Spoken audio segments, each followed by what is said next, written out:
Почитувани ученици, добар ден! Денеска ќе учиме лекцијата по природни науки за 4-то оделение. Употреба на лекарствата. Целта на денешната лекција е да научиме и да запомниме што представува лекот, употреба на лекарствата, какви видови лекарства постојат, улогата на лекарствата врз нашето здравје, безбеден начин за нивно користење. Најнапред би сакала да ви го поставам прашањето. Дали знаете што представува лекот? Лекот представува производ за кој по научен пат и постапка е утврдено дека се дава на луѓе или ветеринарен лек кој се дава на животни во одредена количина и на пропишан начин. Употреба на лекарства. Лекарствата може да се употребуваат заради откривање на некои болести, за одредени медицински цели и кога сме болни за да оздравиме. Некои лекарства помагаат да оздравиме, а некои да ги ублажиме симптомите на болката. Какви видови на лекарства постојат? Постојат различни видови на лекарства во зависност од симптомите или болеста кои треба да се лекуваат, а тие се следните: аналгетици, антибиотици и антихистамицини.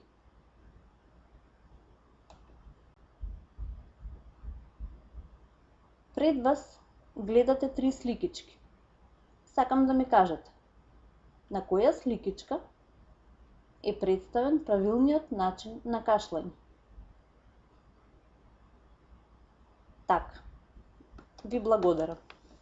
На сликичката под број 3 е представен правилниот начин на кашлање затоа што девојчето кашла во внатрешноста од својот лакт и не дозволува честичките да се прошират наоколу.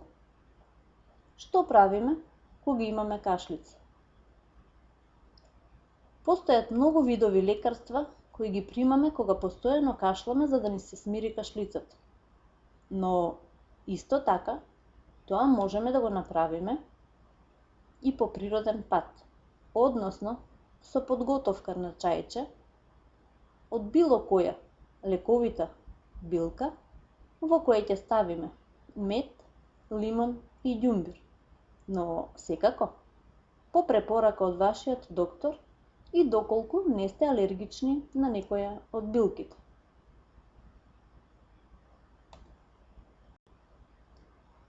Што правиме кога сме настинати и имаме температура?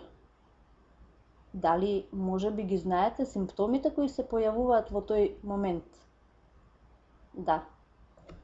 Кога сме настинати и имаме температура, можно е да имаме покачена телесна температура, да ни тече носот, да ни студи и да имаме главоболка. Во тој случај одиме на лекар и пропишаната терапија ни ја дава родител или возрасен, како што е прикажано на сликата подолу. Никако на своја рака. Какви видови на лекарства се антибиотиците? Одредени болести се појавуваат поради постоење на некои бактерии кои предизвикуваат воспаление на грлото, на увото или градите и тогаш се земаат антибиотиците. Тие ги убиваат бактериите кои се причинители на болест. За да биде уништена бактеријата целосно, потребно е да се испие цела доза од антибиотикот кој ќе го препорача лекарот.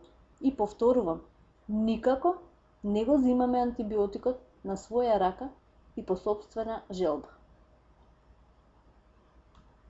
Какви видови на лекарства се антихистаминиците? Овие лекарства ги користат луѓето кои имаат алергии, како што е алергијата предизвикана од полен и прав. Тие се во вид на ампули, таблети, спрејови и сирупи. И за крај, сите заедно да донесеме заклучок. Многу е важно лековите да се користат правилно и правилно да се дозираат. Секој лек има упатство за начин на употреба кој треба да го прочитаме пред да го употребиме. Пред да земеш било каков лек, консултирај се со твојот матичен лекар. Лековите не треба сами да ги употребуваме, односно не по своја сопствена волја. Не користи лек кој е препишан за некој друг.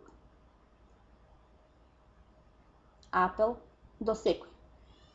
Остани дома и сочувај го твоето здравје и здравјето на другите, бидејќи тоа е најголемото богатство за човекот.